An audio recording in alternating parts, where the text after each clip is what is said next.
جرب كده تبص على نقطة ثابتة قدامك وحاول تلاحظ ضوء خافت في طرف عينك. أول ما تبص له مباشرة يختفي. السر موجود في الشبكية بتاعت عينك.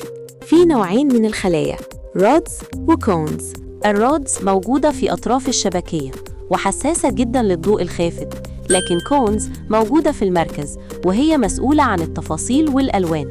لما تبص مباشرة على الضوء الخافت بتستخدم منطقة اسمها فوفيا وهي مليانة كونز لكن قليلة رودز، عشان كده الضوء يختفي. علشان كده الفلكيين لما يبصوا على نجمة ضعيفة بيبصوا جنبها مش عليها مباشرة. الظاهرة دي اسمها averted vision، وده المصطلح اللي بيستخدمه الفلكيين لما يبصوا جنب النجم الخافت عشان يشوفوه أوضح. ولو عجبك المحتوى اشترك في القناة وفعل الجرس عشان يوصلك كل فيديو جديد.